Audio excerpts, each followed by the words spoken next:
আসসালামু আলাইকুম রহমতুল্লাহি বারাকাতু। রমজান মাসের সাথে কোরআন তেলাওয়াতের একটা খাস সম্পর্ক রয়েছে। রমজান মাসকে কোরআনের মাস বলা হয়েছে, কারণ এই রমজান মাসের ভিতরে আল্লাহ তাআলা কোরআন নাজিল করেছে।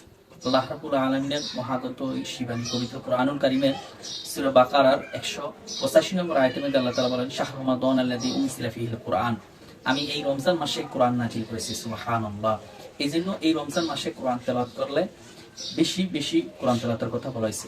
রাসূল সাল্লাল্লাহু আলাইহি সাল্লাম অন্যান্য মাসে যেরকম কোরআন তেলাওয়াত করতেন তার চেয়ে বেশি এই রমজান মাসে কোরআন তেলাওয়াত করতেন। এই জন্য এই রমজান মাসে কোরআন তেলাওয়াত করার সাথে এবং কোরআন নাজিল হওয়ার সাথে একটা খাস সম্পর্ক রয়েছে।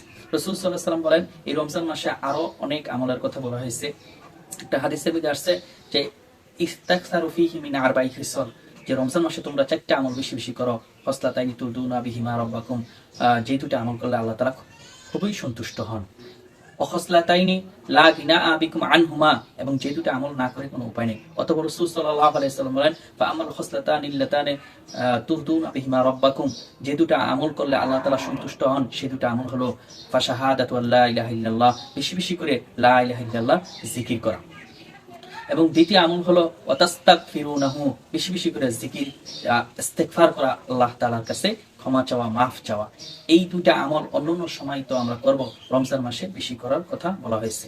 অতঃপর রাসূল সাল্লাল্লাহু আলাইহি সাল্লাম বলেন, ওয়া আমাল খসলাতানে লা গিনা বিকুম ও আম্মাল খসলাতানে লা গিনা বিকুম আনহুমা, যে যে দুটো আমল না করে কোনো উপায় নেই সেই দুটো আমল হলো যে ফাতাসআলুনাল্লাহুল জান্নাহ, আল্লাহ তাআলার কাছে জান্নাত চাওয়া, ওয়া তাউযুনা বিহি মিনান নার, এবং জাহান্নাম থেকে মুক্তি চাওয়া।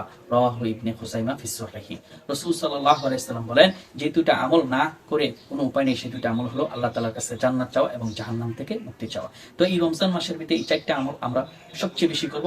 এক নম্বর হলো জিকির করব বেশি বেশি, এবং ইস্তিগফার করব বেশি বেশি, এবং আল্লাহ তাআলার কাছে জান্নাত চাইব, জাহান্নাম থেকে মুক্তি চাইব।